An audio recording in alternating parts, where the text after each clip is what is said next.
रविवार की शाम थी और रात का आसमान तारों से सजा हुआ था। ब्लैक रॉक ऑर्फनेज के अंदर केविन बाकी बच्चों को सुलाने में सुजैन की मदद कर रहा था। इनू एक छोटी लड़की को बिस्तर में लिटा रहा था जो अब भी नींद से लड़ रही थी। क्या बिग ब्रदर इनू आज भी नहीं आएगा? लड़की ने जम्हाई लेते हुए पूछा। उसकी पलकों में नींद थी, लेकिन वो जागे रहने की पूरी कोशिश कर रही थी। केविन जानता था कि वो सिर्फ उसे देखने के लिए देर तक जागी हुई थी।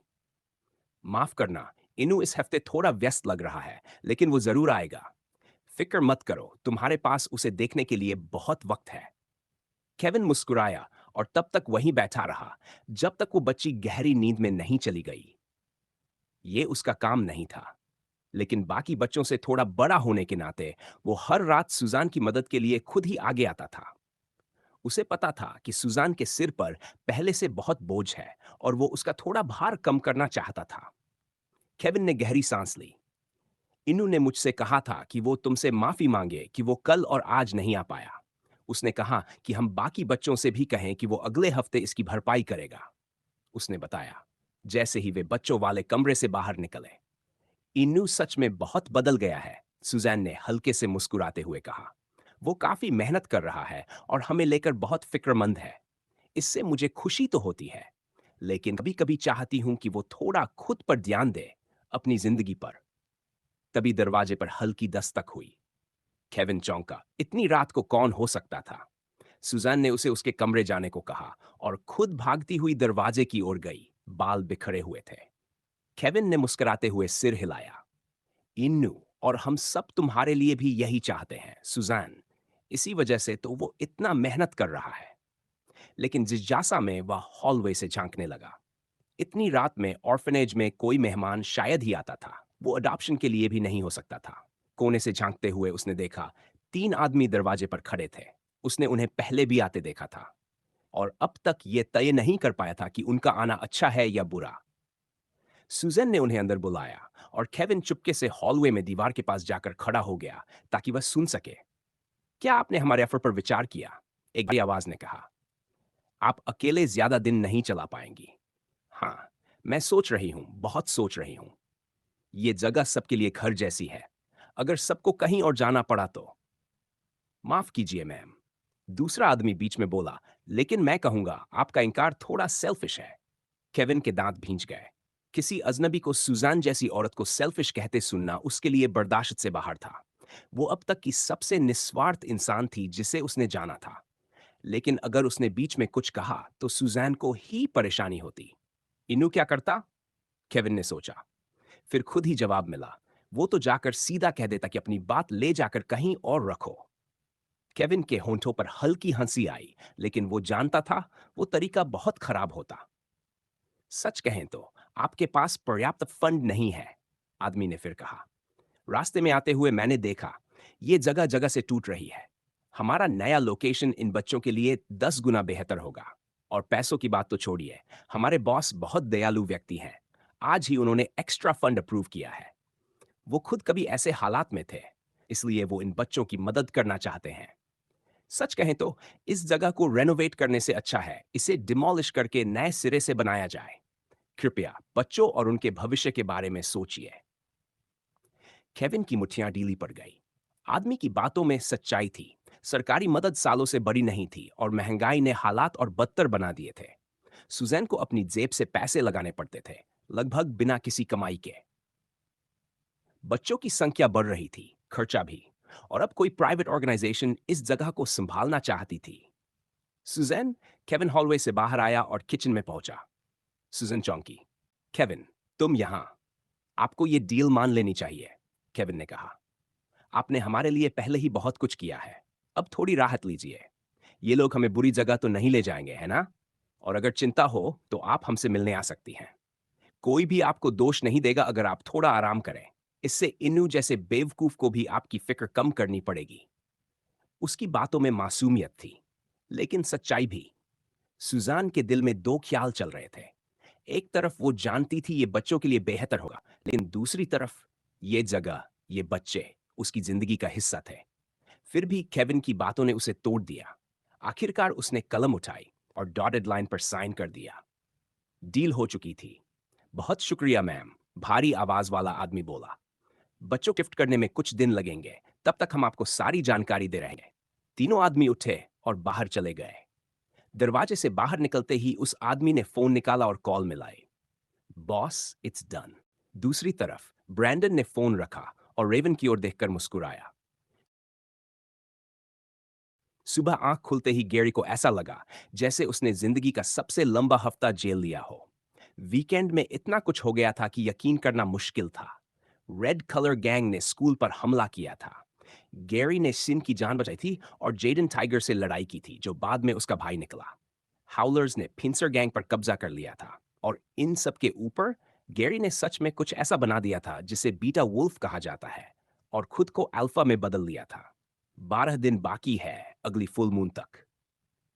तुम्हारी ब्लड लस्ट बढ़ रही है। मौजूदा बॉन्ड मार्क से 50 एक्सपी मिली है। एक्सपी 846 3002। ये सब देखकर गैरी को अपनी ज्यादा चिंता नहीं हुई। असली चिंता उसे ओलिविया की थी। उसका दिमाग अपने आप पिछली रात की ट्रेनिंग सेशन की तरफ चला गया। अपने छोटे गार्ड्स के बिना गैरी के लिए लेडी बॉस से निपटना काफी आसान हो गया था। ये साफ दिख रहा था कि whip इस्तेमाल करने में वो सामने से सीधे अटैक करने से कहीं ज्यादा तेज और कॉन्फिडेंट थी, और वो खुद भी ये जानती थी। लेकिन ऐसा लग रहा था कि ओलिविया खुद लड़ने की उतनी आदी नहीं थी। whip में उसका एक्सपीरियंस जरूर था, मगर गैरी को शक होने लगा था कि वो एक्सपीरियंस शायद फाइटिंग से जुड़ा नहीं था। अल्फा वेयरवुल्फ ने इस मौके का फायदा उठाकर फाइट में अपनी स्पीड को वेरी करना शुरू किया।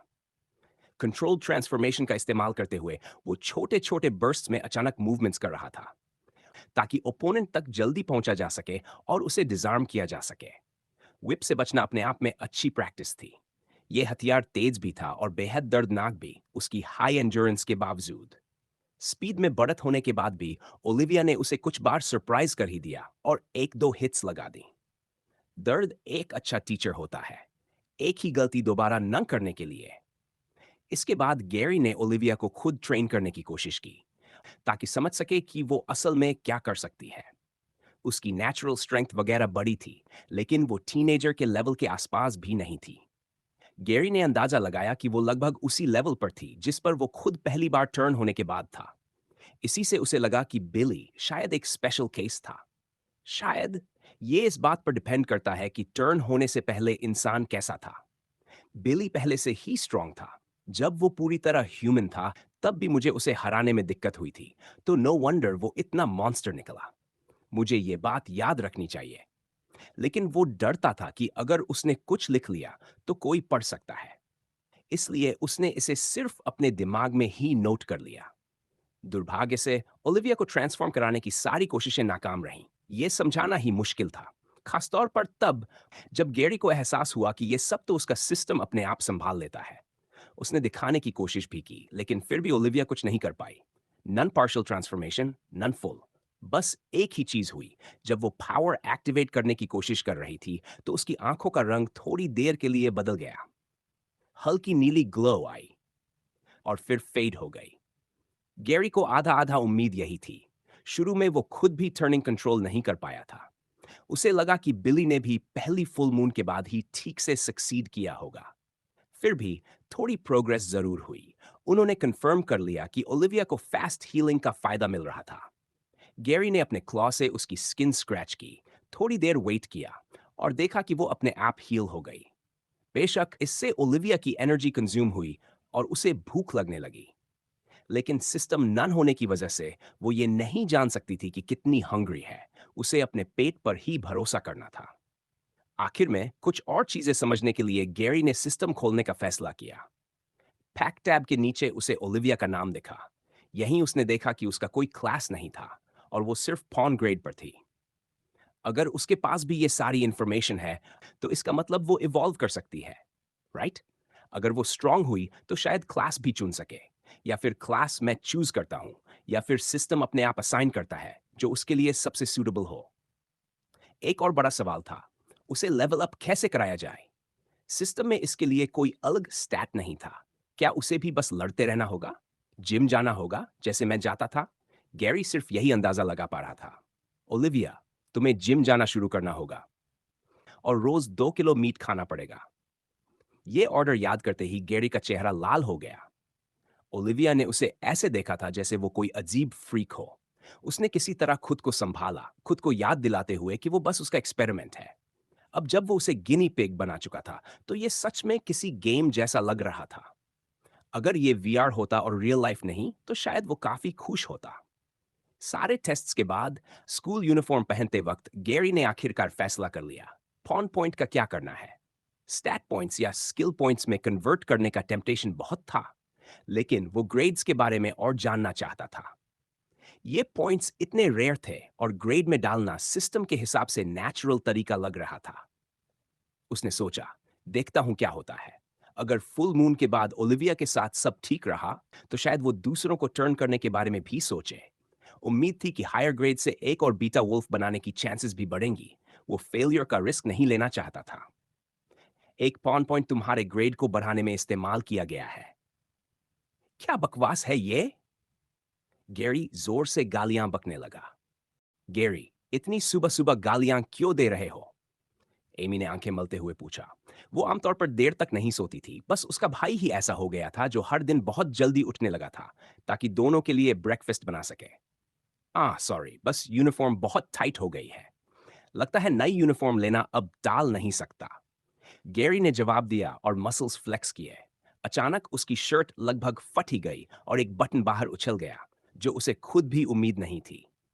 उसकी कुछ एप्स दिख गई, जिन्हें देखकर उसकी बहन हैरान रह गई। शर्ट सच में बहुत टाइट हो चुकी थी। बॉडी बदलने के बाद से उसने अब तक नए स्कूल क्लोथ्स ऑर्डर ही नहीं किए थे, और उसमें पैसा लगता था। सिस्टम, तुम्हें पहले वार्न नहीं करना चाहिए था कि अपग्रेड के लिए और चाहिए? गैरी मैसेज देखते हुए अंदर ही अंदर भड़क रहा था। उसे लगभग ऐसा लगा जैसे जिसने भी सिस्टम बनाया है, वो कहीं बैठा शरारती मुस्कान के साथ उसे चिढ़ा रहा हो। एक पॉन पॉइंट तुम्हारे ग्रेड को बढ़ाने में इस्तेमाल किया गया है। अगले ग्रेड वेयरवुल्फ में बॉडी अपग्रेड करने के लिए कुल 5 पॉन पॉइंट्स चाहिए। एक 5 पॉइंट्स। अगर उसे पहले से पता हो कि एक से ज्यादा पॉन पॉइंट्स लगेंगे, तो वो इन्हें एक साथ इस्तेमाल करने के लिए बचा कर रखता। ऐसे बीच बीच में डालने का क्या फायदा था? कम से कम वो इन्हें कन्वर्ट करके रख सकता था, अगर कभी किसी इमरजेंसी में जरूरत पड़ जाती। लास्ट स्टैंड जितना यूजफुल साबित हुआ था, वैसे और स्किल्स भी मिल जाते तो बुरा नहीं होता। शायद चुनने के लिए और ऑप्शंस भी होते। सच बताओ सिस्टम, 5 पॉन पॉइंट्स जानबूझकर रखे हैं ना, ताकि मैं खाए और दूसरों को टर्न करने की कोशिश करूं? क्योंकि मुझे नहीं लगता कि तुम मुझसे उम्मीद कर रहे हो कि मैं 4 और वेयरवुल्व्स ढूंढ कर लाऊं। अख, छोड़ो। अगर इतना कॉस्ट है, तो अपग्रेड भी जबरदस्त होना चाहिए। और हाँ, मुझे अपने फ्रिगिंग बाल नॉर्मल करने देना भी। गैरी ने कड़वी मुस्कान के साथ सोचा। अगले ही पल उसके दिमाग में स्ट्रेंथ बूस्ट का ख्याल आ गया। अगले ग्रेड तक पहुंचकर शायद वो जेडन को रीमैच के लिए पूछ सकता था। हालांकि बिना वजह ऑल्टर्ड फाइटर को चैलेंज करने का कोई मतलब नहीं था। कौन जाने, किसी दिन रिंग में ही सामना हो जाए। क्या मुझे एक्स्ट्रा पैसे के लिए एएफसी फाइटर बनना चाहिए? एक और खास इंसान के बारे में सोचते ही गैरी का मूड अच्छा हो गया। स्कूल जाते वक्त उसके कदमों में हल्की उछाल आ गई। उसने शिन को टेक्स्ट नहीं किया था। उसकी रेस्क्यू के बाद से बहुत कुछ चल रहा था। ऊपर से वो नीडी दिखना भी नहीं चाहता था। गैरी सब कुछ परफेक्ट रखना चाहता था। वेबटून्स में वो कई बार पढ़ चुका था, लड़का ज्यादा एफर्ट डाल देता है और लड़की क्रीप्ड आउट हो जाती है। वो आखिरी चीज थी जो वो करना चाहता था। रास्ते में चलते हुए उसने अपार्टमेंट ब्लॉक्स के हेड ओल्ड मैन मॉर्टन को वेव किया, और कन्वीनियंस स्टोर में काम कर रहे टाइलर को भी। लेकिन एक चीज उसने नोटिस की। अंडरडॉग गैंग के मेंबर्स, जो पूरे चैवली में घूमते रहते थे, गायब थे। तो क्या अब वो कुछ और कर रहे हैं? गैरी ने सोचा। ग्रे एलिफेंट्स वाला बंदा मेरा नाम और स्कूल जानता है, और अंडरडॉग्स भी। रेड कलर गैंग इंसिडेंट के बाद स्कूल ने सिक्योरिटी बढ़ा दी होगी, तो अभी अटैक करना मुश्किल होगा।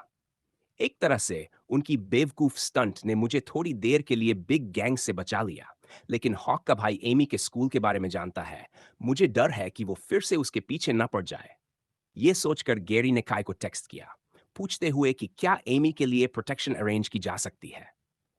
अब जब ओलिविया के लोग अवेलेबल थे, तो शायद मुमकिन हो। हाँ, नो प्रॉब्लम, मैं किसी रिलायबल को चुन लूंगा। बीटीडब्ल्यू, आज मैं स्कूल नहीं आ रहा। अगर कुछ और चाहिए हो तो मैसेज कर देना। काय का रिप्लाई कुछ ही देर में आ गया। स्कूल नहीं आएगा। खैर, अगर अब यही हमारी लाइफ होने वाली है तो स्कूल का क्या मतलब? वैसे भी 2 ही साल बचे हैं। नहीं, काय के लिए तो बस 1 साल। क्या उसे इस बात की चिंता नहीं कि गैंग वाला सब फेल भी हो सकता है? वो क्या इतना इंपॉर्टेंट कर रहा है कि स्कूल स्किप कर रहा है? ज़रूर लॉयर और पिंसर से जुड़ा कुछ होगा। हाँ, उन सब चीज़ों के लिए मुझे उसे थैंक्स कहना चाहिए। इसी सोच ने गैरी को फिर से पैसों के बारे में सोचने पर मजबूर कर दिया। वो सोच ही सकता था कि कितना कुछ खरीद पाएगा। शायद एमी के लिए वो नया फ़ोन भी ले सके और उससे उसे झूठ बोलने का गिल्ट भी थोड़ा कम हो जाए। क्या मुझे बड़ा सोचना शुरू नहीं कर देना चाहिए? अगर सच में बहुत पैसा आया तो उस पुराने अपार्टमेंट से निकलकर सीपिन जैसी अच्छी जगह मूव करना कितना बढ़िया होगा। गैरी मुस्कुराया। हाँ, मेयर की बेटी को तो वैसे भी उस अपार्टमेंट में इनवाइट नहीं कर सकता, लेकिन मम और एमी को कैसे समझाऊंगा? वो कभी नहीं मानेगी कि वेटर की पार्ट टाइम जॉब से इतना कैश आ गया। आखिरकार स्कूल पहुंचने पर उसने टॉम और इनू को देखा। दोनों ने उसे वेव किया। इनू हमेशा की तरह डेस्क पर सिर रखे था, जबकि टॉम किसी वजह से बेहद खुश लग रहा था। तुझे क्या हो गया है? गैरी ने पूछा। अपने बेस्ट फ्रेंड को इतने अच्छे मूड में देखना उसके लिए अनयूजुअल था। कुछ नहीं, बस लगता है मुझे प्यार हो गया है, टॉम ने जवाब दिया। ये आखिरी बात थी जिसकी गैरी ने उम्मीद की थी, और उस बेवकूफ सी ग्रिन को देखकर उसके अंदर कहीं न कहीं उसे एक थप्पड़ मारने का मन भी हुआ। बस सिन हो तो मैं खुश हूं, गैरी बोला। वैसे भी वो तेरे पीछे नहीं जाने वाली, उसका तो पहले से डेट है। ये कहते हुए उसने अपने अंगूठे से खुद की तरफ इशारा किया।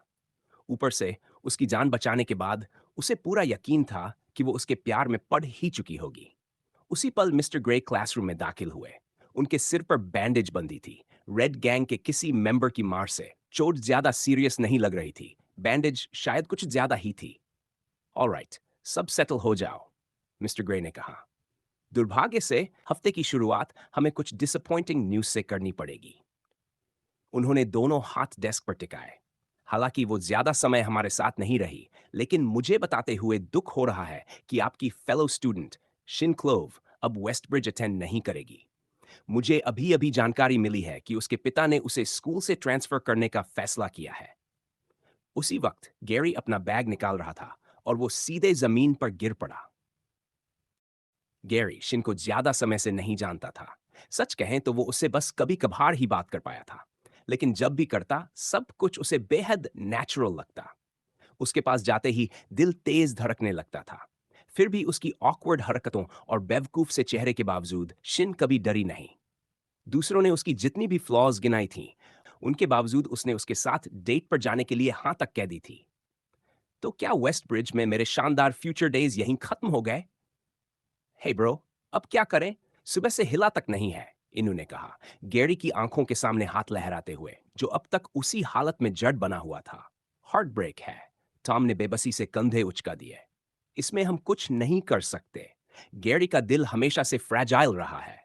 याद है, ग्रेड 3 में लिली को कन्फेस किया था, फिर ग्रेड 5 में बेटी को। जब जब रिजेक्ट हुआ, ऐसे ही कुछ दिन चला जाता था। पिछले साल योनली को भी कन्फेस किया था। उसने कहा था उसे नाइस गाइज पसंद नहीं। रुक गैरी, कहीं यही वजह तो नहीं कि तू ग्रीन हेयर के साथ लौटा था? तू अकेला नहीं है गैरी, मैं तेरा दर्द समझता हूं। इनू ने दोस्त के कंधे पर हाथ रखा। चाहे वो कहें you're too nice, you're not my type, I see you like a brother, या I'm not looking for someone right now, किसी भी शब्द में कहें, सच यही है कि वो कभी तुम्हारे साथ बाहर जाने वाली ही नहीं थी। ये सब बस एक्सक्यूजेस और झूठ होते हैं। इनू की रिएक्शन देखकर टॉम ने अंदाजा लगाया कि ट्रांसफर स्टूडेंट ने भी रिजेक्शन का अच्छा खासा स्वाद चखा होगा। इस बार अलग है, गैरी आखिरकार बोला। हालांकि उसकी आंखों में अब भी जान नहीं थी। इस बार मुझे रिजेक्ट नहीं किया गया। सिन ने डेट के लिए हाँ कही थी, लेकिन उससे पहले कि हम जा पाते, वो मूव हो गई। इतने सालों में अनगिनत लड़कियों से रिजेक्ट होने के बाद भी ये दर्द उससे कहीं ज्यादा था। उसे ऐसा लगा जैसे किस्मत खुद उसे बता रही हो कि उसका अंत अकेले ही होना तय है। लंच ब्रेक चल रहा था, लेकिन आज पहली बार ग्रीन हेयर टीनेजर को भूख ही नहीं लग रही थी। वो बस अपने फोन को घूर रहा था, शिन के नंबर पर उंगली हवर किए हुए। उसने नंबर इसलिए दिया था ताकि वो कुछ प्लान कर सके, लेकिन कोई टेक्स्ट नहीं आया। गैरी को लगा था कि शायद वो आमने सामने ही बात करेंगे। मैं अब भी हेजिटेट क्यों कर रहा हूं? वैसे भी मेरे पास खोने को कुछ है ही क्या? अगर वो मान गई, तो कम से कम उसे विदा तो कर पाऊंगा। टॉम ने गैरी के चेहरे का बदलता भाव देख लिया जब उसने फोन को मजबूती से पकड़ लिया। मैसेज टाइप्ड, मिस्टर ग्रे ने बताया कि तुम ट्रांसफर हो रही हो। ये सच में अफसोस की बात है। मैं उस डेट का इंतजार कर रहा था और तुम्हें और जानना चाहता था। शायद जो हुआ उसके बाद तुम्हारे फादर तुम्हें वेस्टब्रिज में नहीं रखना चाहते। मुझे नहीं पता तुम अभी भी स्लोफ में हो या नहीं, लेकिन अगर हो तो क्या हम मिल सकते हैं? उसने बिना ज्यादा सोचे एक ही बार में पूरा मैसेज लिख दिया। वो इसे परफेक्ट बनाने या बार बार रीराइट करने में नहीं पड़ना चाहता था, वरना डर था कि कहीं सेंड करने की हिम्मत ही न टूट जाए। फिर भी उसकी उंगली सेंड बटन पर रुक गई। मैं उसी पल गैरी को गालों के दोनों तरफ गर्माहट महसूस हुई और उसकी नजर के सामने धीरे धीरे एक काली नाक और एक सफेद नाक आ गई। बस सेंड दबा दे ब्रो। इनू ने उसे उकसाया और फोन झपट लिया। और लेट मी थोड़ा सा एडजस्ट कर दूं। उसने झटपट कुछ जोड़ा और सेंड दबा दिया।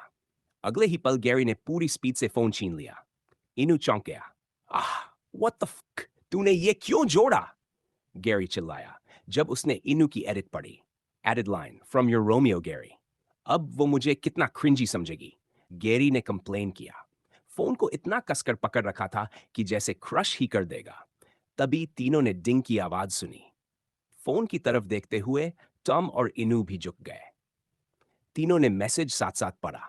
सॉरी गैरी, मैं खुद अभी ट्रांसफर को एक्सेप्ट करने की कोशिश कर रही हूँ।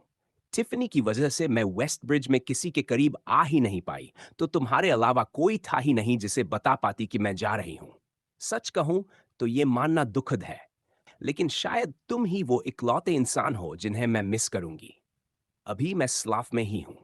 नई स्कूल लाइफ कैसी होती है उस पर डिपेंड करेगा। शायद कुछ वीकेंड्स में वापस आ सकूं, लेकिन ज्यादातर समय किसी और सिटी में रहूंगी। वैसे प्रॉमिस तो प्रॉमिस होता है। मुझे भी तुम्हारे साथ एक प्रॉपर फर्स्ट डेट पसंद आती, लेकिन वो शायद पॉसिबल नहीं है। तो क्या तुम आज मेरे घर डिनर के लिए आओगे? यही एक तरीका है जिससे मैं तुम्हें मिल सकती हूँ। मैं तुम्हें फिर से देखना चाहती हूँ ताकि सब कुछ सामने बैठकर समझा सकूं। और हाँ, डिनर मेरे पेरेंट्स के साथ होगा, तो अगर अच्छा इंप्रेशन बनाना है तो यही मौका है। From your potential Juliet. वो मैसेज काम कर गया और सीधे पेरेंट्स से मिलने तक पहुंच गया। इनू ने छेड़ते हुए पूछा, भाई अभी पैंट्स नहीं कांप रही?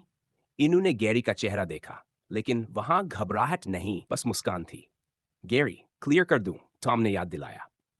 तुझे याद है नन कि उसका फादर स्लोव का मेयर है? सूट वूट पहनना पड़ेगा, और मुझे पता है तेरे पास नहीं है। मैं अपना दे देता, लेकिन अब वो तुझे फिट नहीं आएगा। और हाँ, शायद तुझे अपनी अपीयरेंस में भी कुछ बदलना पड़े।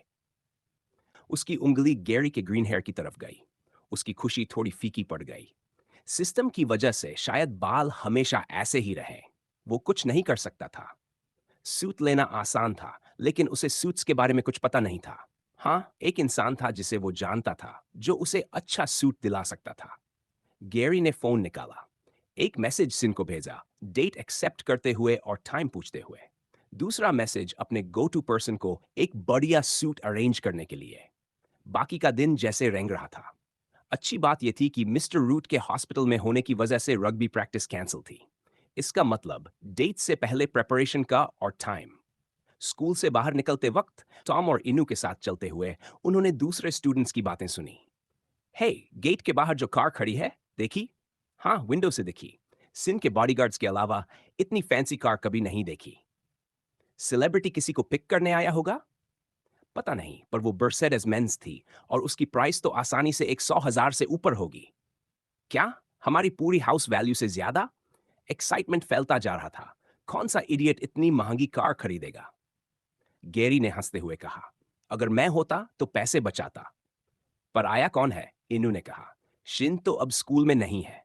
गेट के बाहर स्टूडेंट्स कार के चारों ओर जमा थे। गैरी और उसके दोस्त आगे बढ़ने ही वाले थे कि किसी ने नाम पुकारा। हे गैरी, कहाँ जा रहा है?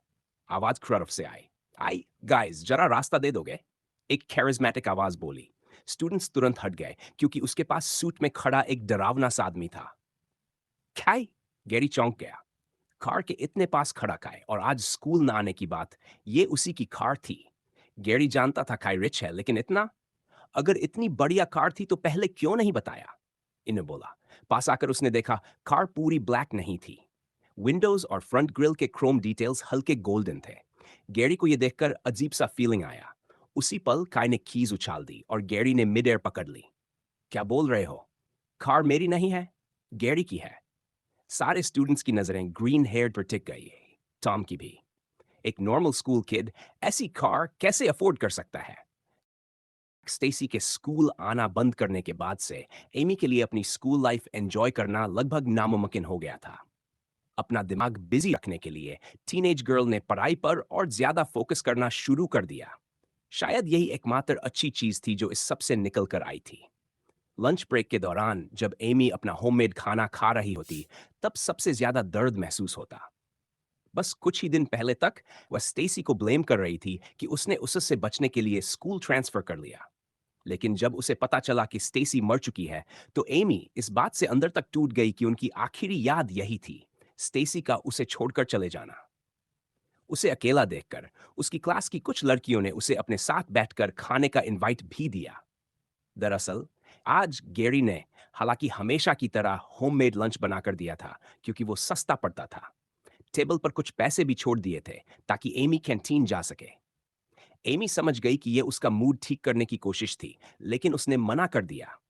उसे इस मुश्किल वक्त में साथ तो चाहिए था, मगर दया में दिया गया इनविटेशन एक्सेप्ट करने में उसे गिल्ट महसूस हो रहा था। काश मैं गैरी के ही स्कूल में होती।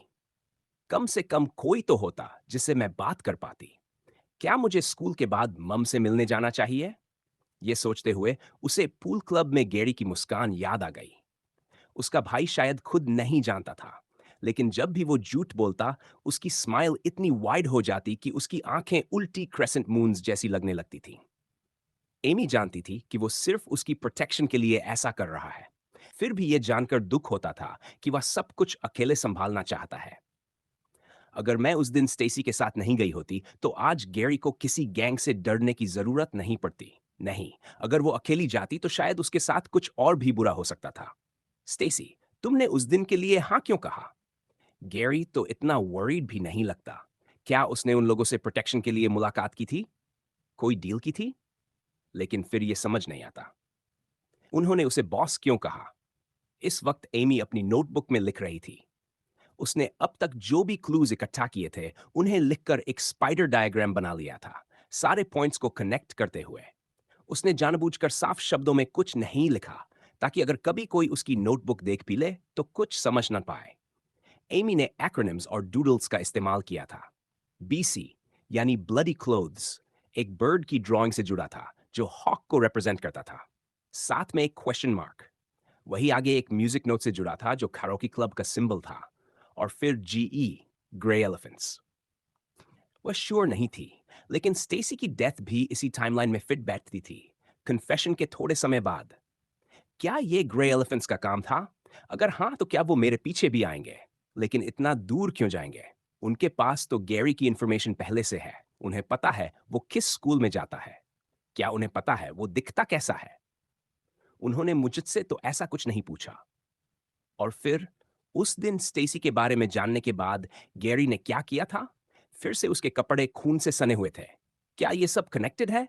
शायद मुझे स्टेसी के नए स्कूल जाकर आंसर्स ढूंढने चाहिए। एमी ने तय कर लिया था, अगर उसका भाई उसे साफ जवाब नहीं देगा, तो वह खुद सारे स्टेप्स ट्रेस करेगी। उसे डर था कि अगर वह सब समझ सकती है, तो पुलिस भी इवेंचुअली समझ ही लेगी। स्कूल डे खत्म हो चुका था और एमी स्कूल एग्जिट के पास खड़ी थी। सामने, करीब 40 मीटर दूर, गेट दिख रहा था जहां से सारे स्टूडेंट्स बाहर निकलते थे। लेकिन एमी वहीं जमी रही। उसका शरीर जैसे उसकी बात मान ही नहीं रहा था। मेरे साथ क्या हो रहा है? अटैक के बाद मुझे प्रॉब्लम तो थी, लेकिन स्टेसी के ट्रांसफर के बाद भी मैं कई बार अकेले घर गई हूं। फिर आज क्यों नहीं चल पा रही? थोड़ा सोचने पर उसे एक बड़ा डिफरेंस समझ आया। स्टेसी मर चुकी थी और यह कोइंसिडेंस नहीं लग रहा था। जितनी देर वह रुकी रहती, उतने ज्यादा स्टूडेंट्स निकल जाते वह, और अंत में वह पूरी तरह अकेली रह जाती। धीरे धीरे उसकी सांसें तेज होने लगीं। आसपास की चीजें धुंधली लगने लगीं। उसने अपने हाथ उठाकर कंधों को पकड़ लिया और रगड़ने लगी। मुझे समझ नहीं आ रहा कि अभी क्या हो रहा है। क्या मुझे गैरी को कॉल करना चाहिए? उसे लेने के लिए कहना चाहिए? लेकिन उसने कॉल नहीं किया। उसने बस गहरी सांसें लेना शुरू कर दी। वह नीचे झुक गई, फिर घुटनों के बल बैठ गई। कुछ देर बाद उसे थोड़ा बेहतर महसूस होने लगा। वह उसे किसी छोटी सी बात के लिए परेशान नहीं करना चाहती थी। जब उसने ऊपर देखा तो बस कुछ ही स्टूडेंट्स बचे थे। मैं कितनी देर ऐसे ही रही? उसका सेंस ऑफ टाइम पूरी तरह गड़बड़ा गया था। आमतौर पर 30 मिनट बाद भी गेट के पास कुछ लोग होते थे, लेकिन अब वह यहां और नहीं रुक सकती थी और आखिरकार उसने चलना शुरू किया। टैक्सी लेना ऑप्शन नहीं था, दो वजहों से। एक तो टैक्सीज वैसे ही सेफ नहीं लगती थी, और हाल ही में आने वाली हॉरर स्टोरीज के बाद एमी को लगा कि यह किडनैप्ड होने का सबसे आसान तरीका हो सकता है। उनके पास कार भी नहीं थी, और न ही कोई जो ड्राइव करके लेने आ सके। गेट से बाहर निकलते ही उसे थोड़ी राहत मिली। शायद ज्यादातर लड़कियों के लिए यह कुछ भी नहीं था, लेकिन आज एमी के लिए यह किसी पहाड़ चढ़ने जैसा था। वह चलती रही, चारों तरफ देखते हुए। वह दीवार के पास चल रही थी, कर्ब से दूर, लेकिन जैसे ही कोई कार पास से गुजरती, वह फ्रीज हो जाती। उसका दिल जोर जोर से धड़कने लगता और वह भागने के लिए तैयार हो जाती। कम ऑन, कम ऑन, घर ज्यादा दूर नहीं है। अब वह एक पेडेस्ट्रियन स्ट्रीट पर आ गई थी। यहाँ कार्स कम थी, इसलिए वह थोड़ी कम पैनिक्ड थी। फिर भी जब भी कोई कार आती वह रुक जाती। तभी उसने एक और आवाज सुनी, क्लैक क्लैक। एमी ने इधर उधर देखा, लेकिन कुछ नजर नहीं आया। उसने सोचा शायद इमेजिनेशन होगा और आगे बढ़ गई। ट्रैफिक लाइट पर उसने अपने शूज बांधने के लिए रुकते ही फिर वही आवाज सुनी, क्लैक क्लैक। इस बार एमी को पूरा यकीन था, उसके कान धोखा नहीं खा रहे थे। सबसे बुरी बात यह थी कि आवाज बहुत पास से आ रही थी। गैरी ने पहले चाबियों को देखा, फिर कार की तरफ नजर उठाई, फिर दोबारा चाबियां, फिर कार। उसने ये काम 2 बार और किया। टीनेजर सही वर्ड्स ढूंढने की कोशिश कर रहा था, लेकिन ऐसा लग रहा था जैसे वो उसके गले में ही अटक गए हों। उसने काय की बात सुनी थी, लेकिन कुछ भी सेंस नहीं बना रहा था। हे, क्या काय और गैरी हमेशा से इतने क्लोज थे? एक स्टूडेंट ने क्यूरियोसिटी से पूछा। इतनी फैंसी कार कहां से आ गई? लॉटरी जीत ली क्या? नहीं यार, ऐसा होता तो लोकल न्यूज में आ जाता। मे बी वो नाइजीरियन प्रिंस वाला स्कैम सच में रियल निकल आया। क्यों, सबके सामने ऐसा क्यों किया? यही गैरी का एकमात्र ख्याल था जब उसने चाबियां कसकर पकड़ी और आगे बढ़ा। काय, तू सच में बड़ा जोकर है, गैरी ने कहा और चाबियां वापस करते हुए बोला। मैंने अभी तक ड्राइविंग लेसन्स तक नहीं ली हैं, तो ये कार मेरी कैसे हो सकती है? तेरे डैड को पता भी है कि तू उनकी कार ले आया? उसने जानबूझकर ऊंची आवाज में कहा, ताकि आसपास खड़े लोग भी सुन लें। स्कूलमेट्स को लगा कि कार का काय के फादर की होना ही सबसे लॉजिकल एक्सप्लेनेशन है। ब्लॉन्ड टीनेजर अक्सर एक्सपेंसिव वॉच पहनता था, तो उसके फादर के पास ऐसी कार होना कोई बड़ी बात नहीं थी। हाँ, टॉम को यह बात बिल्कुल भी हजम नहीं हुई। उसे साफ दिख रहा था कि उसका बेस्ट फ्रेंड बस सिचुएशन को डिफ्लेक्ट करने की कोशिश कर रहा है। ये लोग, ये बिजनेस और अब ये एक्सपेंसिव कार, ये सिंपल पैसा नहीं है गैरी। क्या ये सब गैम्बलिंग से आया है, या इससे भी ज्यादा शेडी कुछ किया गया है? टॉम वरीड था, अभी भी अनअवेयर कि गैरी ही पूरे सस्पेक्टेड गैंग का लीडर है। कोई और सवाल पूछ पाता, उससे पहले ही गैरी जल्दी से कार में बैठ गया, उसके पीछे इनू भी। वैसे भी वो लोग आमतौर पर वुल्फ्स पूल क्लब जाते ही थे। काय पैसेंजर सीट पर बैठा और सूट वाला आदमी स्टीयरिंग संभाल चुका था। विंडो नीचे करते हुए गैरी ने अपने बेस्ट फ्रेंड को नहीं बुलाया। कल मिलते हैं टॉम, सब कुछ कैसा जाता है उस पर डिपेंड करेगा। शायद बाद में टेक्स्ट करूं। इतना कहकर कार चल पड़ी। गैरी कुछ घंटों के लिए पहले क्लब जाएगा, फिर अपनी डेट पर, जैसा वो अक्सर करता था, और उसकी सिस्टर को लगता था कि यही उसका पार्ट टाइम जॉब है। कार के अंदर गैरी के दिमाग में ढेर सारे सवाल थे, लेकिन वो अपनी नजरें कार से हटा ही नहीं पा रहा था। सीट के पीछे स्क्रीन, बीच में cup holders, air condition control के लिए डिजिटल पैनल, नीट स्टिचिंग, यहां तक कि बैक सीट्स भी हीटेड थी। ये एक ऐसी लग्जरी लाइफ थी जिसकी उसे जल्दी आदत लग सकती थी। तेरे चेहरे की स्माइल देखकर लग रहा है कार पसंद आ गई, हैने स्mirk के साथ कहा। यह सुनते ही गैरी के चेहरे से स्माइल गायब हो गई।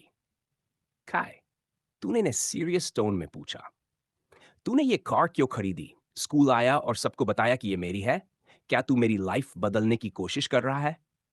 बीच में न पड़ने का फैसला करते हुए इनू बाहर विंडो से देखने लगा, सीट की वार्मथ एंजॉय करते हुए। क्योंकि कार तेरी ही है, वेल टेक्निकली हमारी। खाई ने साफ किया। इनू कंप्लेन करता रहता था कि प्रॉपर गैंग होने के बावजूद हमारे पास ढंग की व्हीकल नहीं है, और ऑनेस्टली मैं उससे अग्री करता हूं। ऊपर से स्लफ के बाहर टारगेट करने के लिए भी हमें इसकी जरूरत पड़ेगी। और ये क्या मतलब है? मेरी लाइफ बदलने की कोशिश। गैरी, मैं ये once you're in for life वाला बुलशिट नहीं सुनाना चाहता। लेकिन जो कुछ भी तू झेल चुका है, उसके बाद तू सच में सोचता है कि तू अपनी नॉर्मल लाइफ में वापस जा पाएगा? क्या ये सच था? गैरी को आज एहसास हुआ, सिन से मिलना, रग्बी खेलना, ये सब उसे इसलिए अच्छा लगता था क्योंकि ये उसे उसकी ऑर्डिनरी लाइफ की याद दिलाते थे। लेकिन क्या वो सच में वापस जा सकता था? हाउलर्स छोड़ना एक बात थी, लेकिन वेयरवुल्फ होना कैसे छोड़े? और क्या वो सच में ऐसा चाहता भी था? कम ऑन, ये मत कह कि तूने कभी ये इमेजिन नहीं किया कि पिंसर्स गैंग से आने वाले एक्स्ट्रा इनकम से तू क्या कर सकता है। अगर तू और बाकी लोग थोड़ा भी डे ड्रीम नहीं कर रहे होते, तो अजीब होता। ये गलत नहीं है, लेकिन जैसे ही तू उस पैसे को यूज करने का सोचता है, तू ऑलरेडी इस साइड पर कदम रख चुका है। मुझे पता है तू किसी अच्छी जगह शिफ्ट होना चाहेगा, लेकिन फिर तू अपनी सिस्टर और मदर को क्या बताएगा कि इतना पैसा कहां से आया? अभी फिंसर्स टेकओवर के बाद हम एक ऐसा गैंग बन चुके हैं जिसे अब छिपने की जरूरत नहीं। हाउलर्स को अपना नाम फैलाने से डरना नहीं चाहिए, वरना यह हमारे लिए डेंजरस हो सकता है। बाकी गैंग्स अभी हमारी इंफॉर्मेशन ढूंढने में लगे हैं, लेकिन अगर हमने कुछ नहीं किया तो हमारी मिस्ट्री जल्दी खत्म हो जाएगी। फिर वो सोचेंगे कि जो हमने किया वो बस एक फ्लूक था। हमें उन्हें डराना होगा। ऐसा इमेज बनाना है कि हाउलर्स के अंडर होना प्रोटेक्शन देता है। अब हम कोई स्मॉल टाइम कलर गैंग नहीं है, Gary. We are the damn Howlers.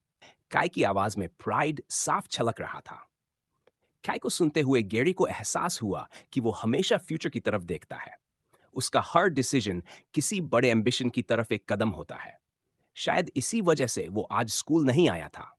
Car खरीदना भी उसी प्लान का हिस्सा था। फ्यूचर में हाउलर्स को कॉरपोरेशन से डील करना पड़ेगा। हम एक बिजनेस बनने वाले हैं, गैरी। हमें यह दिखाना होगा कि हम खुद को संभाल सकते हैं, वरना कोई हम पर भरोसा क्यों करेगा? ये कार बस पहला स्टेप है। और मुझे याद है कि तू ड्राइव नहीं कर सकता, इसीलिए हमारे पास अपना ड्राइवर है। मैं बस यही चाहता हूं कि तुम सब हाउलर्स का हिस्सा होने पर प्राउड फील करो। ये अब कोई किडी गेम नहीं है। हाँ, लीडर की आइडेंटिटी अभी सीक्रेट रहेगी। आज एक कार है, कल एक फ्लीट होगी। गैरी ने काय की हर बात अब्सॉर्ब की। वो सही था।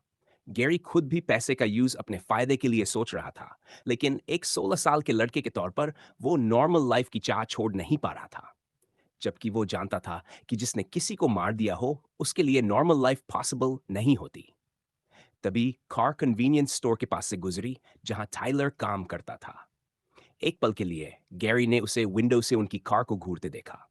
वैसे भी सड़क पर लगभग हर कोई रुककर देख रहा था। ऐसा नजारा आम नहीं था। विंडोज टिंटेड थी। अंदर कौन है कोई नहीं देख सकता था। फीलिंग अजीब थी। दूर से उसे अपने अपार्टमेंट ब्लॉक्स का एरिया दिखा और उसे अपने पुराने लैंडलॉर्ड की याद आ गई।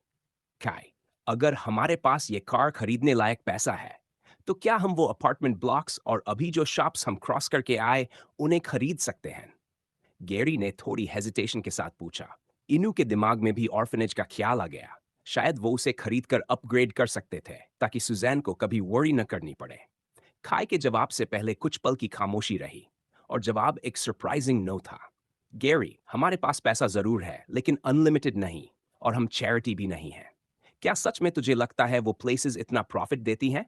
जितनी वर्थ नहीं, उससे ज्यादा ट्रबल बनेंगी। तू बॉस है, और मैं जानता हूं तू बिना वजह कुछ नहीं पूछता। लेकिन एक बड़ी प्रॉब्लम है जिसे तू ओवरलुक कर रहा है। वो शॉप और अपार्टमेंट्स अंडरडॉग्स टेरिटरी में है। सिंपल शब्दों में, वो सेल के लिए नहीं है। और अभी आउटवर्ड एक्सपेंशन की कोशिश करना खुद वॉर को इनवाइट करना है, जिसके लिए हम रेडी नहीं है। आंसर ने गैरी को थोड़ा अपसेट किया, लेकिन साथ ही अंडरडॉग्स को खत्म करने का उसका गोल और पक्का हो गया। बाय द वे, तेरा सूट बूट में है। बेस्ट ऑफ द बेस्ट चुना है, जो तुझे तेरी गर्लफ्रेंड के घर छोड़ेगा। गुड इंप्रेशन बनाना और उसे पूरी तरह वू कर लेना। काई ने ग्रिन के साथ एक बॉक्स उछाला। और हाँ, प्रोटेक्शन भी ले ली है। पता नहीं था तेरे पास है या नहीं।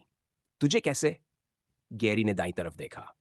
इन्नू और भी ज्यादा जोर से नजरें चुराने लगा। तूने बताया? उसी समय दूसरी तरफ सिन अपने फैमिली को बता चुकी थी कि एक गेस्ट आने वाला है। Hope you picked something fancy, streaker boy. Jaden मुस्कुराया। वो आज के डिनर को लेकर सच में एक्साइटेड था। एमी को इसमें कोई शक नहीं था। कोई उसका पीछा कर रहा था। अगर मैं अभी पीछे मुड़कर देखूंगी, तो उन्हें पता चल जाएगा कि मुझे पता है कि कोई मुझे फॉलो कर रहा है। प्लीज बस ये मेरी पैरानोया हो, लेकिन मुझे श्योर होना पड़ेगा। हाई स्कूल गर्ल ने खुद से कहा। इस वक्त वह एक शांत स्ट्रीट पर थी। मेन रोड नहीं, बल्कि रेजिडेंशियल एरिया। थोड़ी दूर पर उसे एक फैमिली दिख रही थी, जो क्रॉसिंग के पास खड़ी थी। खुद को हरी करते हुए, लेकिन ज्यादा ऑब्वियस हुए बिना, एमी भी जाकर उन्हीं के साथ क्रॉसिंग पर रुक गई। जब सिग्नल ग्रीन हुआ, तो वह सड़क पार करने लगी। क्रॉसिंग के बीच में उसने एक पल के लिए लेफ्ट राइट देखा, और तभी उसे किसी की झलक दिखी, जो ज्यादा दूर नहीं था। इतना बड़ा कोइंसिडेंस नहीं हो सकता कि वही इंसान उसी वक्त क्रॉस करे। ये लोग सच में मुझे फॉलो कर रहे हैं, लेकिन क्यों? क्या उन्हें पहले से नहीं पता मैं कहाँ रहती हूँ? या फिर क्या वो मुझे फिर से किडनैप करना चाहते हैं, ताकि गैरी को मजबूर कर सकें? अब वह चलते हुए उस फैमिली के करीब करीब ही बनी रही। पैनिक की वजह से उसे ये एहसास ही नहीं हुआ कि वह फैमिली उसी अपार्टमेंट ब्लॉक एरिया में रहती थी, जहां वह खुद रहती थी। उसे वे पहले भी दिख चुके थे।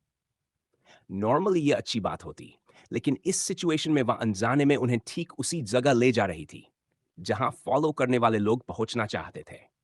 एमी ने चारों तरफ देखा, ये जानने की कोशिश की कि कहीं और लोग तो नहीं है, लेकिन कोई नहीं था। श्ट, अगर मैं इन्हीं के पीछे चलती रही, तो वो भी मेरे पीछे पीछे सीधे मेरे घर तक आ जाएंगे। तो अब मैं क्या करूं? तभी एमी ने डिसाइड किया कि वह उन्हें शेक ऑफ करने की कोशिश करेगी। हो सकता है वह ओवरथिंक कर रही हो। वह अगले क्रॉसिंग पर जाकर रुक गई। हम अभी भी उसी स्ट्रीट पर हैं। अगर मैं रोड के एक साइड से दूसरी साइड क्रॉस करूं और वो भी वही करे, तो इसका मतलब साफ है कि वो मुझे फॉलो कर रहे हैं। लेकिन जैसे ही वह सड़क के बीच पहुंची, उसे पीछे से फिर वही आवाज सुनाई दी। Clack clack. डर अब कंट्रोल से बाहर हो चुका था। एमी खुद को रोक नहीं पाई। उसके पैर अपने आप चलने लगे। वह सड़क पार करते हुए स्प्रिंट करने लगी। दूसरी साइड पहुंचते ही जब उसने पीछे मुड़कर देखा, तो उसने देखा एक सूट पहने आदमी भी उसके पीछे दौड़ रहा था। नहीं, नहीं, नहीं। एमी पूरी ताकत से दौड़ने लगी। उसे इस बात की परवाह नहीं थी कि वह थक जाएगी या नहीं। वह बस भागना चाहती थी। फोन निकालने का ख्याल आया, लेकिन वह अच्छी रनर नहीं थी। उसे डर था कि फोन निकालते ही उसकी स्पीड कम हो जाएगी। भागो, मुझे भागते रहना है, मेरे पैरों को और तेज चलना होगा। ये थॉट्स उसके दिमाग में लूप की तरह घूम रहे थे। वह ठीक से सोच भी नहीं पा रही थी। फिर भी एक बात वह साफ जानती थी, उसे घर की तरफ नहीं भागना था। वह सीधी दौड़ती रही, बिना जाने कि कहाँ जा रही है। उसने किसी एली में मुड़ने से भी मना कर दिया। उसे पता था कि ऐसा करने से वह आसान टारगेट बन जाएगी, एक ऐसी जगह जहां कोई देख न सके। आखिरकार उसकी रफ्तार कम होने लगी। मुझे किसी को कॉल करना होगा, पुलिस। लेकिन उन्हें पता नहीं होगा मैं कहाँ हूं। गैरी, मैंने उससे प्रॉमिस किया था कि जब भी मैं ट्रबल में होंगी, उसे बताऊंगी। उसके पैर दर्द कर रहे थे, साइड भी चुभ रही थी। आखिर वह रुक गई। गहरी सांस लेते हुए उसने फोन निकाला और पीछे देखा, लेकिन वहां कोई नहीं था। क्या ये सब मेरी इमेजिनेशन थी? एमी ने सोचा। एमी की जगह से ज्यादा दूर नहीं, उन कई एलीवेज में से एक में जहां से वह दौड़कर गुजरी थी, एक सूट पहने आदमी जमीन पर पड़ा हुआ था। उसका होंठ फटा हुआ था, खून बह रहा था, और उसकी आंखों में डर साफ दिख रहा था। जब दो लोग उसकी तरफ बढ़ रहे थे, जब मुझे ये जॉब दी गई थी, तो मुझे लगा था कि ये बस टाइम वेस्ट होगा। कौन एक ऐसी इनोसेंट दिखने वाली लड़की में इंटरेस्ट लेगा? श्योरली कुछ नहीं होगा। लेकिन अभी मैं उस पोजीशन में नहीं हूं कि चीजों को ऐसे ही छोड़ दूं। एक औरत ने कहा, और अपनी हाई हील को जमीन पर पड़े आदमी के सीने में गिरा दिया। वह आदमी दर्द से चीखने लगा।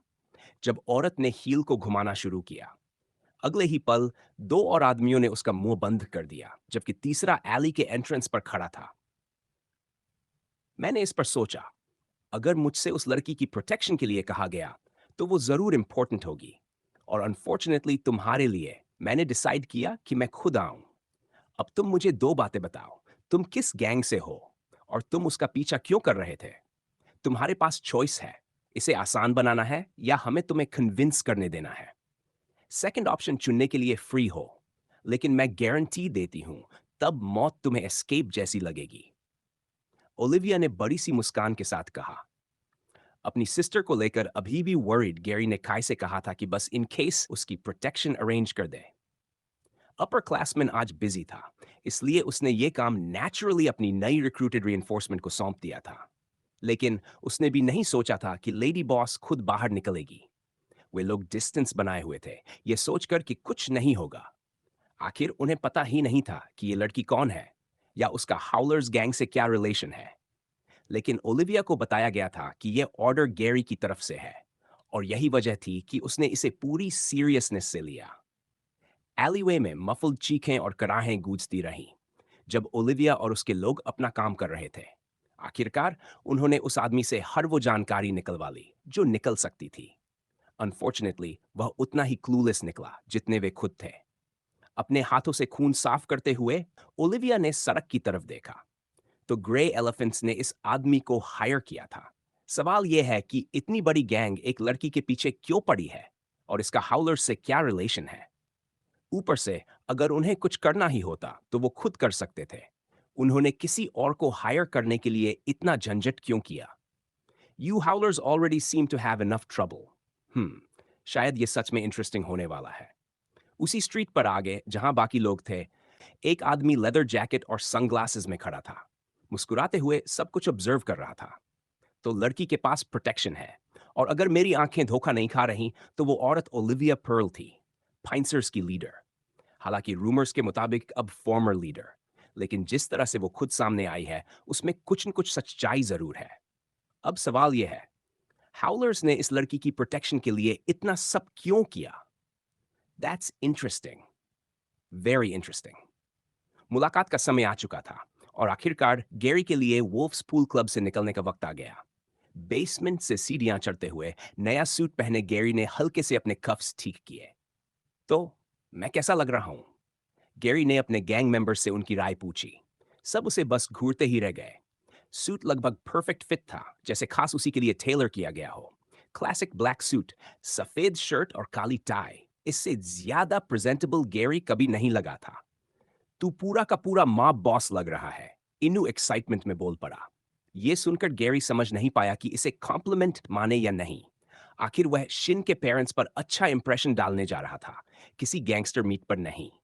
मुझे पता था यह बालों की वजह से है, लेकिन इस डैम कलर के साथ मैं कुछ कर भी तो नहीं सकता। गैरी ने मन ही मन सोचा, और ज्यादा सोचने का फायदा नहीं था। वह बाहर निकल आया, जहां कार पहले से इंतजार कर रही थी। ड्राइवर के साथ साथ सरप्राइजिंगली खाई भी आया हुआ था। कह रहा था कि उसे गैरी से कुछ बातें करनी है। तो ये इतना सज धज कर क्यों जा रहा है? डेट है क्या? मरी ने पूछा। इन्नू, जो उसके सबसे करीब था, बस उसे एक नजर देखता रहा, कुछ बोला नहीं। पिछली बार क्या हुआ था उसे अच्छी तरह याद था। पंचिंग बैग बनने का कोई शौक नहीं था। अनफॉर्चुनेटली उसकी चुप्पी ही सब कुछ कह रही थी। कौन है वो लड़की? मैरी ने जोर देकर पूछा। बाहर खाई ने कार का दरवाजा खोला और मजाक में एक ग्रैंड सा बो किया, बिल्कुल किसी बटलर की तरह। ग्रीन हेयर्ड टीनेजर को समझ नहीं आया कि रिएक्ट कैसे करे, लेकिन बड़े इश्यूज दिमाग में थे, तो उसने खाई की हरकत को इग्नोर कर दिया। खाई भी अंदर बैठ गया और एक बटन दबाकर ड्राइवर और पीछे बैठे दोनों के बीच का डिवाइडर उठा दिया, ताकि प्राइवेसी बनी रहे। मुझे दिख रहा है कि तुम नर्वस हो, खाई बोला, और मैं तुम्हारी टेंशन बढ़ाना नहीं चाहता। लेकिन एक बात है जो तुम्हें पता होनी चाहिए, सिन के फादर के बारे में। आज तुम्हें बहुत केयरफुल रहना होगा कि तुम क्या बोलते हो। और मैं ये सिर्फ इसलिए नहीं कह रहा क्योंकि वो मेयर हैं। मैं समझता हूं, गैरी ने हल्की साई छोड़ी। मुझे पहले से पता है कि उनका रिलेशन किसी गैंग से है, ताकि स्ट्रीट्स कंट्रोल में रहें। हाउलर्स के बारे में मैं कुछ नहीं बोलूंगा। आज मैं बस उनकी बेटी का पोटेंशियल बॉयफ्रेंड बनकर जा रहा हूं। खाई ने हल्की सी क्रिकेट स्माइल दी। वह सोच रहा था कि बेन क्लोव का नाम वाले डॉक्यूमेंट्स के बारे में बताया या नहीं। आखिरकार उसने डिसाइड किया कि अभी नहीं। बेटर था कि गैरी यही मानता रहे कि मेयर का अंडरवर्ल्ड से कनेक्शन बस वहीं तक सीमित है। गिफ्ट अब भी तुम्हारे पास है? खाई ने पूछा। गैरी ने तुरंत अपनी इनर पॉकेट थपथपाई। रिंग की आउटर पैकेजिंग साफ महसूस हो रही थी। कभी कभी समझ नहीं आता कि तुम ब्रेव हो या स्टूपिड। खाई ने सिर हिलाया मगर कुछ बोला नहीं। पहली डेट, वो भी उसके पेरेंट्स के घर, और तुम ये सब साथ ले जा रहे हो। उसी वक्त कार रुक गई। डिवाइडर नीचे हुआ, विंडो भी। ड्राइवर और गेट पर खड़े गार्ड के बीच थोड़ी बातचीत हुई, फिर गेट्स खुल गए। थोड़ी देर बाद वे हाउस के सामने पहुंच गए। सीढ़ियों के ऊपर खड़े गैरी ने सिन और जेडन दोनों को बाहर इंतजार करते देखा। वाओ, काफी फैंसी कार है, जेडन ने कहा। लगता है वो पूरा एफर्ट डाल रहा है। क्या तुम्हें पता है उसके पेरेंट्स क्या करते हैं जो वो ऐसी कार अफोर्ड कर सकता है? सिन का ध्यान उस पर नहीं था। वह बस एक्साइटेड थी। किसी का इस तरह पहली बार उनके घर आना, वो भी इतने ग्रैंड तरीके से। शुरुआत में पेरेंट्स ने मना कर दिया था। एक तो गैरी लड़का था और दूसरा वे उसके बारे में कुछ नहीं जानते थे। लकीली जेडन ने बीच में आकर कन्विंस किया, ये कहते हुए कि गैरी ने सिन को ढूंढने में बहुत मदद की थी। यह सुनते ही उनकी मां का एटीट्यूड बदल गया। उन्हें लगा कि वह लड़का सच में उनकी बेटी की केयर करता है। बेन क्लोव अभी भी हेजिटेंट था, लेकिन आखिरकार मान गया। जेडन के सवाल पर सिन को एहसास हुआ उसके पास कोई जवाब ही नहीं था। वह गैरी के बारे में असल में जानती ही क्या थी? उसके पेरेंट्स क्या करते हैं, वो कौन है, और वह ऐसी कार में क्यों आया है? कार से उतरते हुए उन्होंने देखा गैरी सूट में बाहर आ रहा था, साफ नर्वस, जाते हुए अपने फ्रेंड को थैंक्स कहता हुआ। जब पिकअप चाहिए हो कॉल कर देना। Good luck, Gary. खाई ने थम्स अप दिया। कार आगे बढ़ने ही वाली थी कि एक पल के लिए जेडन और खाई की नजरें मिली। दोनों में से किसी ने भी नजर नहीं हटाई। गैरी, अच्छा लगा कि तुम आ पाए, सिन मुस्कुराते हुए बोली। और तुम बहुत अच्छे लग रहे हो। शॉर्ट नोटिस के लिए सॉरी, लेकिन आज आने के लिए थैंक्स। स्कूल यूनिफॉर्म के अलावा कराटे क्लब वाली ओकेजन छोड़कर गैरी उसे पहली बार ऐसे देख रहा था। ब्लू लॉन्ग ड्रेस में शिन बेहद सुंदर लग रही थी। वह उसके दिल की धड़कन सुन सकता था, बिल्कुल अपनी जैसी। शायद उसे भी समझ नहीं आ रहा था कि हग करे, हाथ मिलाए या बस अंदर बुला ले। थैंक्स, गैरी ने कहा। तुम मेरी कल्पना से भी ज्यादा सुंदर लग रही हो। शब्द बाहर आते ही दोनों का चेहरा लाल हो गया। अरे, मैं इनविजिबल हूं क्या? जेडन ने सिर खुजलाते हुए कहा। फूड थीफ, याद रखना, ये फैमिली डिनर है, प्रॉपर डेट नहीं। फिर भी तुमसे दोबारा मिलकर अच्छा लगा। और बेटर होगा कि तुम्हारे बाद के कोई प्लान्स ना हो, क्योंकि मेरे पास तुमसे पूछने के लिए बहुत सारे सवाल हैं, और मुझे यकीन है शिन के पास भी बताने के लिए काफी कुछ है। सवाल? गैरी के दिमाग में अलार्म बज गया। ऑल्टर्ड उससे क्या पूछेगा? रेड कलर गैंग के बारे में, उस दिन की लड़ाई, या कुछ और जो और भी ज्यादा डेंजरस हो? अचानक पेरेंट्स से मिलना उसे इस शाम का सबसे आसान हिस्सा लगने लगा। फिर भी उसका अपना मकसद था। राइट या रॉन्ग, पहली मुलाकात में गैरी ने फैसला कर लिया था। शिन को सामने देखकर वह कम से कम कोशिश करेगा कि उसे स्कूल में ही रहने दिया जाए। वह भागने वालों में से नहीं था। चलो लिविंग रूम दिखाते हैं, जेडन ने अंदर जाते हुए कहा। डिनर थोड़ी देर में रेडी हो जाएगा। गैरी हाउस को देखते हुए अंदर गया। इतना बड़ा घर कि दिमाग अपने आप कॉस्ट का अंदाजा लगाने लगा। एग्जैक्ट नंबर्स उसे नहीं पता थे, लेकिन टियर 3 टाउन स्लो में मेयर की सैलरी से इतना लग्जरी अफोर्ड करना मुश्किल ही लगता था। खाई की बात याद आने लगी। वो कुछ और कहना चाहता था, गैरी ने सोचा। अचानक उसके चेस्ट पर एक हाथ आकर रुका। वह घर में बस एक कदम ही अंदर गया था। सॉरी, लेकिन जो भी इस घर में एंटर करता है उसकी फ्रिस्किंग होती है, एक गार्ड ने कहा। गैरी कुछ बोल पाता उससे पहले ही दूसरा गार्ड उसे हेड से टू तक चेक करने लगा, और फिर उसकी ब्रेस्ट पॉक पर हाथ गया। क्रश जैसी आवाज आई। ओह शिट, मैं इसे पूरी तरह भूल ही गया। अगले ही पल गार्ड ने पॉकेट में हाथ डालकर एक स्क्वायर पैकेट बाहर निकाल लिया। ये गार्ड उस चीज को ऐसे हाथ में पकड़कर क्यों खड़ा है, जैसे कोई शो एंड टेल चल रहा हो? गैरी के दिमाग में सबसे पहला यही ख्याल आया जैसे ही उसने उसे देखा। सिन और जेडन के चेहरों पर जो शॉक था, उसे देखकर ही गैरी समझ गया कि वे दोनों पहचान चुके थे कि वो चीज आखिर थी क्या। सिन गुस्से से भर गई थी, लेकिन सही शब्द ही नहीं मिल रहे थे। वहीं गैरी अब तक ये तय ही नहीं कर पाया था कि वो उस आदमी के हाथ से वो चीज छीन ले या फिर ऐसे प्रिटेंड करे जैसे वो उसकी है ही नहीं। हे, calm डाउन। ऐसा नहीं है कि कॉन्डम कोई वेपन बनने वाला है, जेडन आगे बढ़ते हुए बोला। हालांकि दूसरी सोच पर इससे किसी को सफोकेट तो किया ही जा सकता है। ऑल्टर्ड ने गार्ड के रिएक्ट करने से पहले ही वो चीज उसके हाथ से छीन ली। फिर वो गैरी की तरफ मुड़ा और सीधा उसकी आंखों में देखते हुए शैतानी मुस्कान के साथ बोला, मुझे ये देखकर खुशी है कि तुम प्रोटेक्शन की केयर करते हो, लेकिन गैरी, मैं सच में उम्मीद करता हूं कि तुम इसे कभी यूज करने का सोच भी नहीं रहे थे। वरना शायद मुझे अपनी थियरी टेस्ट करनी पड़ती कि ऐसी चीज असल में कितनी लीथल वेपन बन सकती है। गेरी बस निगल कर रह गया और जल्दी से सिर हिला दिया। फिर उसने तुरंत प्लान बी अपनाया। ये मेरा नहीं है। हाँ, आपने पहले कार में मेरे फ्रेंड को देखा था ना? ये उसका सूट है। उसी ने प्रैंक के तौर पर छोड़ दिया होगा। आई एम सॉरी, मैं आपकी सिस्टर के साथ ऐसा कुछ करने के बारे में सुन नहीं सकता। ओह, जेडन ने नाटकीय अंदाज में कहा। तो तुम कह रहे हो कि मेरी सिस्टर तुम्हें प्रिटी नहीं लगती? गैरी जानता था कि ये उन सिचुएशंस में से एक थी जहां वो कुछ भी बोले गलत ही लिया जाएगा। अपनी हालत समझना उसे इससे बाहर निकालने में बिल्कुल मदद नहीं कर रहा था। इस वक्त वो खाई को उसके गिफ्ट के लिए मार डालना चाहता था, भले ही उसे पता था कि गलती उसी की थी। सूट में पॉकेट्स की जगह वैसे भी ज्यादा नहीं होती, इसलिए पूरा बॉक्स साथ ले जाना नामुमकिन था। फिर भी कपड़े बदलने के बाद गैरी ने एक निकाल लिया था। उसे भी उम्मीद नहीं थी कि आज रात कुछ होगा, लेकिन कहावत है ना, बेटर सेव देन सॉरी। और अब उसे लग रहा था कि किसी भी पल उसकी जिंदगी उसकी आंखों के सामने फ्लैश हो सकती है।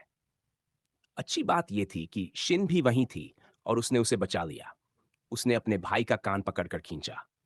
गैरी के साथ ऐसा बिहेव करना बंद करो, इडियट। उसने कहा ना कि यह प्रैंक था, फिर भी उसे टीज क्यों कर रहे हो? और वैसे भी मुझे तुम्हारी जरूरत नहीं कि तुम मेरे लिए फैसले लो। कुछ देर बाद गैरी को लिविंग रूम में ले जाया गया। शिन अकेली एक सोफा पर बैठी थी, जबकि उसका गेस्ट जेडन के पास वाले सोफा पर बैठा था और अभी भी किसी की आंखों में देखने की हिम्मत नहीं जुटा पा रहा था। कॉन्डम इंसिडेंट के बाद माहौल कम से कम कहें तो ऑकवर्ड था। तो गैरी, क्यों न इस समय का इस्तेमाल करके तुम्हारे बारे में थोड़ा और जान लिया जाए? जेडन ने चुप्पी तोड़ी। हॉर्न डॉग होने के अलावा मेरा मतलब है, हर कोई मेरी पंच झेल नहीं सकता। तुम साफ तौर पर उन बाकी लोगों से ज्यादा ड्यूरेबल थे। मैं सोच रहा था तुमने लड़ना कहाँ सीखा, कौन सा स्टाइल ट्रेन करते हो? वाओ, जेडन आमतौर पर किसी की तारीफ नहीं करता, शिन ने जोड़ा। कराटे क्लब में जब तुम आए थे, उससे कहीं ज्यादा बेहतर लग रहे हो। सच बताओ, क्या तुमने उस दिन मेरे खिलाफ फाइट में होल्ड बैक किया था? रग्बी क्लब में हो, मतलब स्कूल के बाहर सीखा होगा, है ना? गैरी घबराहट में सिर सिर झुकाए हुए बोला, आ, मैं किसी क्लब में नहीं हूं। बचपन से ही फाइटिंग में इंटरेस्ट रहा है। मेरे डैड ने मुझे इंट्रोड्यूस कराया था। अब मैं ऑल्टर्ड फाइटिंग चैंपियनशिप काफी देखता हूं। वो लोग असली एथलीट्स हैं, बेस्ट ऑफ द बेस्ट। मुझे याद भी नहीं कब, लेकिन किसी पॉइंट पर मैंने उन फाइटर्स को स्टडी करना शुरू कर दिया जो सिर्फ पंचिंग और किकिंग, ओपोनेंट को हराने के तरीकों की प्रैक्टिस करते हैं। वो फाइट्स मुझे इतना एक्साइट कर देती थी कि मैं उन्हें ध्यान से देखने लगा। गैरी की बात वहीं धीमी पड़ गई। फाइटिंग की दुनिया में सिर्फ मेहनत काफी नहीं होती, सब मेहनत करते हैं। कड़वी सच्चाई ये थी कि रिफ्लेक्सेस, फ्लेक्सिबिलिटी और स्ट्रेंथ सुधारी जा सकती हैं, लेकिन टैलेंट जैसी चीजें बदली नहीं जा सकती। और वर्ल्ड स्टेज पर जहां बेस्ट बेस्ट से लड़ते हैं, वहां अक्सर लोग किसी नेचुरल एडवांटेज के साथ पैदा हुए होते हैं। ऑल्टर्ड बनना तो सब कुछ और भी बदल देता है। ये बात गैरी खुद सबसे अच्छे से जानता था। वेयरवुल्फ बनना अलग बात थी, लेकिन जो वो आज कर पा रहा था, उसका एक छोटा सा हिस्सा भी उसके पुराने शरीर से नामुमकिन था। एनीवे, हाल ही में मुझे एक और बंदा मिला है जिसे इसमें काफी इंटरेस्ट है। वो मुए थाई करता है और तब से हम दोनों काफी प्रैक्टिस कर रहे हैं। गैरी ने जवाब दिया। उसने सीख लिया था कि झूठ बोलने का सबसे अच्छा तरीका है उसमें थोड़ा सच मिला देना। तब ज्यादा चीजें गढ़नी नहीं पड़ती, बस कुछ हिस्से छोड़ दो, सामने वाला खुद ब्लैंक्स भर लेता है। आई सी, तो तुम मेरे फैन हो, जेडन ने कहा। क्या इसी वजह से तुम सिन के करीब आए, मुझ तक पहुंचने के लिए? गैरी जवाब देने ही वाला था कि ऐसा नहीं है, लेकिन ऑल्टर्ड ने हाथ हिलाकर उसे रोक दिया। रिलैक्स, मजाक कर रहा हूं। मुझे पता है तुम्हें कुछ नहीं पता था। वैसे भी इसी वजह से मैं तुमसे बात करना चाहता था। मेरा और शिन का रिश्ता, कि वो मेरी छोटी बहन है, ये सीक्रेट रहना चाहिए। इसके कई रीजंस हैं, डिटेल्स में नहीं जाऊंगा। अगर तुम सच में शिन का भला चाहते हो, तो इसे अपने तक ही रखना। अभी पहले से भी ज्यादा जरूरी है। गैरी ने तुरंत सिर हिला दिया। वो उसकी जिंदगी और मुश्किल नहीं बनाना चाहता था। शिन, अब जब टाइम है, क्या तुम मुझे बता सकती हो कि तुम्हारे साथ आगे क्या होने वाला है? गैरी ने आखिरकार पूछा। तुम वेस्ट ब्रिज क्यों नहीं जाओगी? क्या ये सब उस इंसिडेंट की वजह से है? और तुम जाओगी कहाँ जब तुमने कहा कि शायद सिर्फ वीकेंड्स पर ही आ पाओगी? पेरेंट्स को कन्विंस करने के लिए उसे असली वजह जाननी थी कि वे उसे भेज क्यों रहे थे। असल में डिनर तैयार है। दरवाजा खुला और एक खूबसूरत महिला अंदर आई था। शिन जितनी ही चमकदार लग रही थी। उसके बाल शिन की तरह स्ट्रेट नहीं बल्कि कर्ल्स में थे, लेकिन रंग वही ऐश ग्रे था।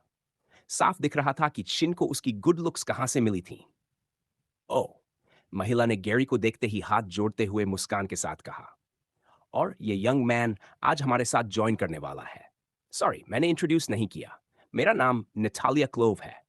अभी अपना नाम बताने की जरूरत नहीं, डिनर टेबल पर कर लेना। इतना कहते हुए गैरी ने एक बात नोटिस की। नटालिया उसके चेहरे को नहीं, बल्कि थोड़ा ऊपर उसके सिर के बालों को देख रही थी। आह! ये मेरा नेचुरल कलर है। मैं बदल नहीं सकता? गैरी बिना सोचे बोल पड़ा। सबके चेहरे पर हंसी आ गई। गैरी शर्मिंदा हो गया, लेकिन उसे लगा कि उन्हें हंसाना शायद अच्छा साइन था। मां के पीछे चलते हुए तीनों आखिरकार डाइनिंग रूम में पहुंचे। वहां एक बड़ा रेक्टेंगुलर टेबल था। सीट्स पहले से तय थीं और हर जगह नेम प्लेट्स रखी थी। गैरी ने देखा कि उसकी सीट मेयर के ठीक बगल में थी, टेबल के हेड के पास। गैरी ने फिर से जोर से निगला, लेकिन बैठ गया उस भारी भरकम आदमी के बगल में। मेयर को सामने देखकर टीवी से बिल्कुल अलग फीलिंग आ रही थी। उसके आसपास एक अलग ही ऑरा था, कॉन्फिडेंस का ऑरा, जो गैरी ने पहले कुछ लोगों के आसपास महसूस किया था। डेमियन, ब्रैंडन और कै एक लीडर का ओरा। लगता है ये डिनर भी किसी बैटल से कम नहीं होगा। हमारे हम्बल घर में वेलकम है, बेन ने हाथ मिलाते हुए कहा। गैरी ने नोटिस किया कि जैसे ही मेयर ने उसे अंदर आते देखा, वो हल्का सा फ्लिंच कर गया। ये अंदाजा लगाना मुश्किल नहीं था कि ऐसी रिएक्शन किस वजह से आई थी। इस वक्त टीनेज बॉय को ऐसा नहीं लग रहा था कि उसके बाल ग्रीन हैं, बल्कि जैसे उसके सिर के ऊपर एक जायंट ग्लोइंग बीकन उगा हुआ हो। क्या मुझे यहां आने से पहले इसे शेव कर देना चाहिए था, या फिर ये वापस उग ही आता? पहला इंप्रेशन वैसे ही खराब हो चुका था, इसलिए गैरी ने डिसाइड किया कि वो अपनी बेस्ट बिहेवियर दिखाएगा। उसने नेचुरली हैंडशेक एक्सेप्ट कर लिया। मगर किसी वजह से ऐसा लग रहा था जैसे मेयर उसकी हथेली क्रश करने की कोशिश कर रहा हो। हाई स्कूलर को समझ नहीं आ रहा था कि आदमी की ग्रिप सच में इतनी स्ट्रांग है, या ये किसी तरह का टेस्ट था। ये लॉर्ड क्या कर रहा है? गैरी ने मन ही मन सोचा, लेकिन चेहरे पर फ्रेंडली स्माइल बनाए रखी। बिल्कुल सिन के फादर की तरह। वीक दिखना नहीं चाहता था, इसलिए अल्फा वेयरवुल्फ ने भी अपनी ग्रिप बढ़ा दी। हालांकि इस बात का पूरा ध्यान रखा कि आदमी को चोट न पहुंचे। लगता है तुम काफी स्ट्रांग हो, बेन ने उसकी तारीफ की, जैसे वो गैरी की ताकत से इम्प्रेस्ड हो। फिर उसने उसके शरीर को ऊपर से नीचे तक देखा, मानो इंस्पेक्ट कर रहा हो। तुम जानते हो, मैं अक्सर शिन से कहता था कि अगर उसे किसी को डेट करना है, तो कम से कम वो अपने भाई जितना स्ट्रांग होना चाहिए। और तुम पहले लड़के हो जो कम से कम डिसेंट तो लगते हो। मेयर ने गैरी की आर्म थपथपाई और गैरी ने उसे करने दिया। शरीर बदलने के बाद से उसे एक एथलीट जैसी बिल्ड मिल गई थी। हालांकि उसे पता था कि ये उसकी मेहनत से नहीं, सिस्टम की वजह से था, फिर भी वो क्रेडिट लेने से नहीं कतराया। वेयरवुल्फ बनने का एक और फायदा, आई गेस, गैरी ने सोचा, जबकि शिन अपने पिता की बात पर कुछ शेड्स और लाल हो गई। अजीब बात यह थी कि मेयर वहीं सामने खड़ा रहा। गैरी ने चारों तरफ देखा, बाकी सब भी अभी तक खड़े ही थे। उसे लगा कि फैमिली के पेट्रियार्क के बैठने से पहले बैठना रूड होगा। सच कहें तो वो बस खाना शुरू करना चाहता था, लेकिन एडल्ट मैन किसी चीज का इंतजार करते हुए खड़ा रहा। आखिर में गैरी ने नर्वस लाफ कर दी, और उसी पल बेन क्लोव का मूड बदल गया। उसके चेहरे से मुस्कान गायब हो गई। मुझे लगा था कि तुम्हें कपड़े देखकर ही समझ आ गया होगा, बेन ने साई किया। मैं मान लेता हूं कि तुम कोई गिफ्ट नहीं लाए। क्या? क्या ऐसी सिचुएशन में गिफ्ट लाना चाहिए था? मुझे तो लगा बस डिनर है। मैं टॉम के घर के अलावा कभी किसी के घर गया ही नहीं। मुझे कैसे पता होता? और वैसे भी, पहले मेरे पास कभी किसी के लिए गिफ्ट खरीदने के पैसे कहाँ थे? क्या ये रिच पीपल की कोई रिचुअल है? सॉरी, मुझे आइडिया नहीं था। गैरी ने घबराहट और कंफ्यूजन में हकलाते हुए कहा। नेक्स्ट टाइम मैं कुछ खरीद लूंगा मेकअप करने के लिए। नेक्स्ट टाइम होगा, ये मान लेना भी काफी ब्रेव है, बेन ने कहा और अपनी सीट पर बैठ गया। उसके बैठते ही बाकी सब भी बैठ गए, लेकिन एक लड़की थी जिसे अपने फादर की यह हट बिल्कुल पसंद नहीं आई। डैड, आप गैरी को गिफ्ट को लेकर परेशान क्यों कर रहे हो? शिन ने पूछा। वो आपके गेस्ट नहीं, मेरा क्लासमेट है। इतनी शॉर्ट नोटिस पर बुलाया गया, फिर भी उसे गिफ्ट एक्सपेक्ट करना क्यों? अरे अरे डार्लिंग, बेन हंसते हुए बोला, मैं तो बस यंग मैन को टीज कर रहा था। इतना तो हैंडल कर ही सकता है ना? टेबल पर हल्की सी हंसी गूंज गई।